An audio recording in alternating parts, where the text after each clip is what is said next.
let's kick things off here.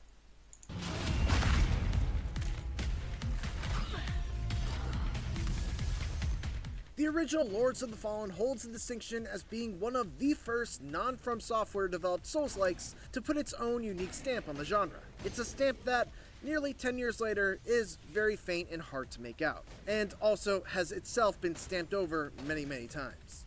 That said, this new Lords of the Fallen, developed by the newly formed Hexworks studio, is looking to put a new stamp on the genre as the first truly next-gen Souls-like. Thanks to visuals powered by Unreal Engine 5, an ambitious parallel realm mechanic, and a release that leaves previous-gen consoles in the dust. I got to play through about 2 hours, and based on those early impressions, Lords of the Fallen is certainly shaping up to leave quite a mark.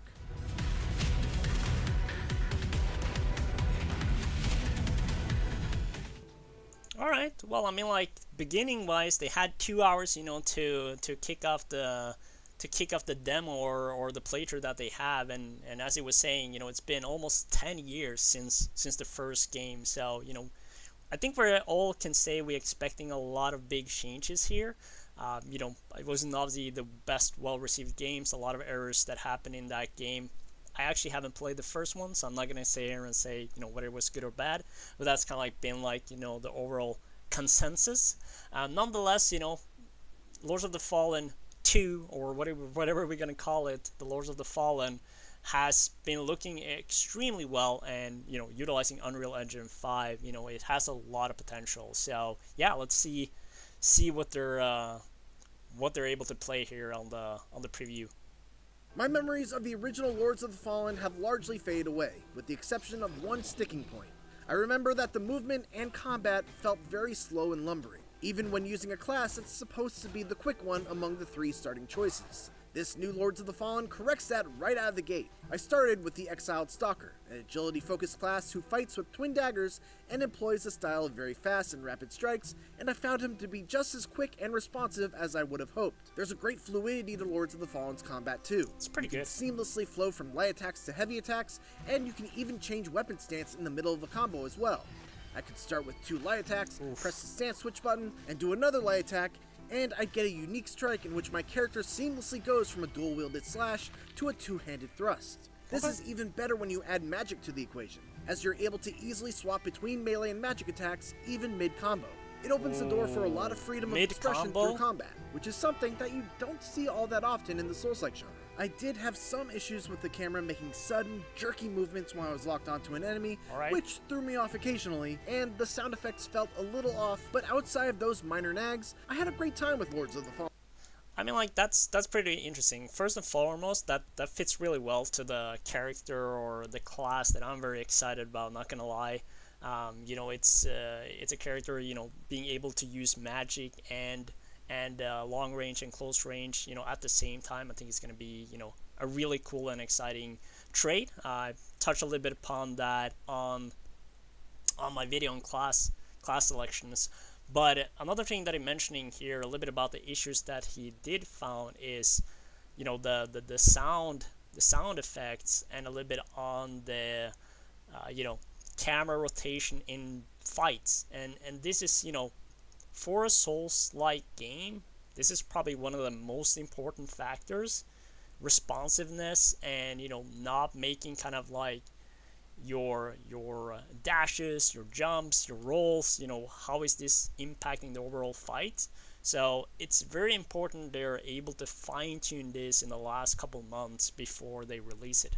Because, I mean, like, if you look at, you know, Elden Ring, you know, From Software games, you know, this is one of the key staples is feeling like that the movement and the responsiveness to that is really on point. So hopefully they got some really good feedback. As far as I understood, this probably are a few weeks back as well, so they probably have an extra month working on this.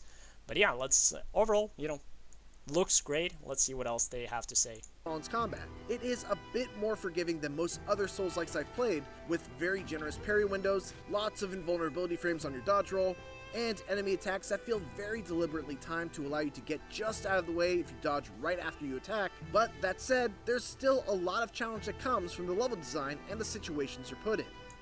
Alright, so a bit more forgiving game. You know, obviously I think hardcore Souls players is going to be like, no, we want the challenge. But as far as I understand, there are some really good classes, and the Umbral world, of course, is a factor as well that I think is going to, play into that, hardcore player experience for sure. Um, and yeah. One area, Pilgrim's Perch, is built entirely along the side of a mountain, with instant kill falls being a threat at literally every turn. Add on to that the fact that enemies have a nasty habit of hiding behind boxes and then lunging out at you at just the right moment to try to shove you off the edge. I mean, but that's not fortunately, pretty you can also turn new this though when to it your comes to advantage, Soulslike games. thanks to both a strong kick that can be executed by pressing in both bumpers Yeah, at the let's same do the time, drop kick and a technique in the called face. Soulslike, which allows you to rip the soul out of an 2.0. enemy and yank it in a direction, causing Ooh. the body to follow along with it, leading to a very Looney Tunes-esque fall to their death. Not gonna lie, that is one of the things I'm very excited about trying. Is just like that little pull that we have here.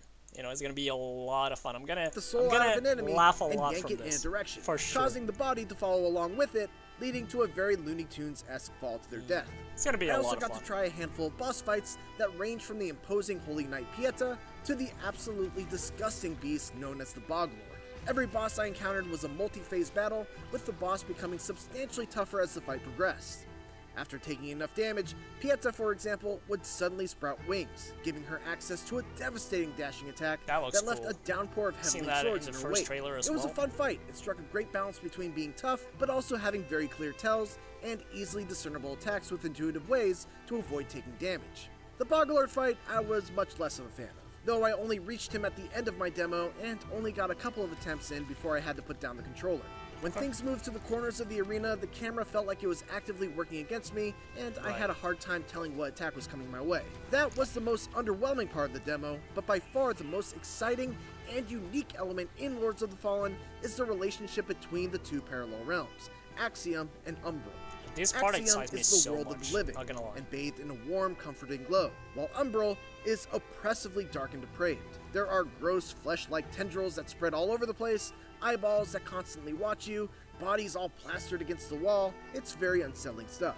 To bridge the gap between the two realms, you have a lamp that lets you peer into Umbral and see the differences between the two realms, sometimes revealing a path that only exists in Umbral, Such a cool as a factor. bridge or a gap in the wall.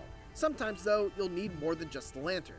You'll need to cross realms and fully enter Umbral in order to interact with certain objects in order to clear a path. Doing so is dangerous though, because dying in Axiom is fine. You'll respawn right where you are a few seconds later, only in Umbral.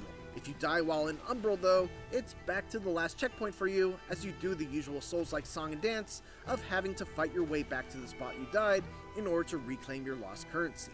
We have a full deep dive going into the Axiom Umbral mechanics, so I won't go into it in too much more detail here.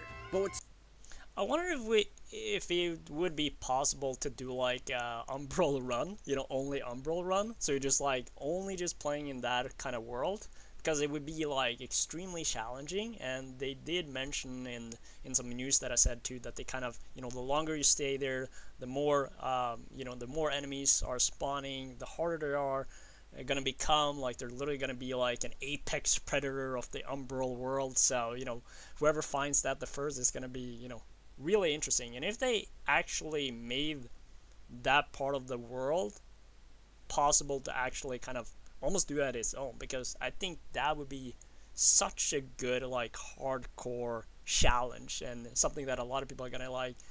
How can you complete the game in the Umbral world only?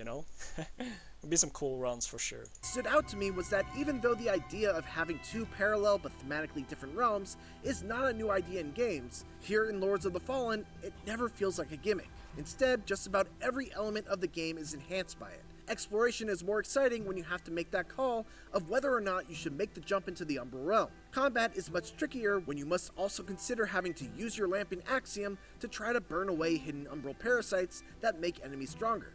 And discovering gear and items is far more rewarding when you're able to spot a chest or item pickup that exists in one realm and not the other. It's clear that a lot of lessons were learned from the first Lords of the Fallen, to the point where this new version feels like it's entirely its own thing. And from my early impressions, so far, it seems like it's heading in the right direction. Thanks for watching, and for more Lords of the Fallen, stay tuned all throughout the month of August as IGN First rolls on.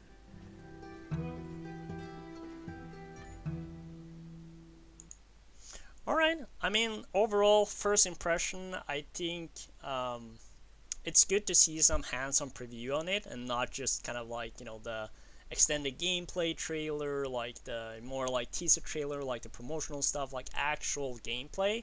It's always a nice touch. Of course, it's IGN, so it's a proper organization, and at the same time they're probably have received some compensations to cover this stuff. So we always have to take that with a grain of salt. But overall, I think they're pretty spot on with some of the remarks that they're making. From my side personally, there's a few things here that I think is important that they touch upon. Obviously, the one is the audio side, the camera aspect of it, especially in boss fights, is going to create a lot of frustrating moments. Second of all, I think it's important to also understand that, as they were saying, like the parry window is going to be easier. It's not as hard as the typical Souls-like. And that's where I think the Umbral world is sort of like a way to kind of make sure that the hardcore players, the ones that are doing this all the time, are really excited about it. And I think this can create a lot of that challenge that they're seeking without kind of feeling it's going to be too easy, because it's always like a challenge when you're trying to make a Souls-like game, right? And trying to make it affordable and make it viable for most people, and I think that's what they're trying to do with this. Of course, it's still like a target audience nonetheless. The third thing that I would mention is obviously the Umbral parasites. How easy is it going to be to spot them? Do you have to kind of bring up your lamp all the time? Is it like a typical enemy types that are utilizing them?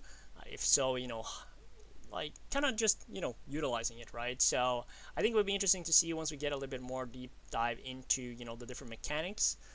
I'm still very excited about this game personally. I can't wait for October to actually try this game out. And maybe, just maybe, they're gonna have like a demo. Who knows, right? It could be cool if that's a possibility. Maybe not. We see in Liza P already have like a demo. They're launching in about a month's time. So overall, my thoughts here. I think it's been a really great overview and a preview, and I'm still very excited. I'm still having this on a 7 out of 10 rating. There's a few things, of course, that I think once they narrow down the camera side of things, and the audio mechanisms, it's gonna play a big part in like the boss fights and so forth. So making the boss fights fun and challenging while rewarding at the same time is what's gonna make this game a true reality. Besides that, the world looks amazing. I'm very fond of the concept of the two different worlds. This is one of the reasons that pulled me in, and yeah. So let me know your thoughts as well. Feel free to share your thoughts as well of what you think about this game.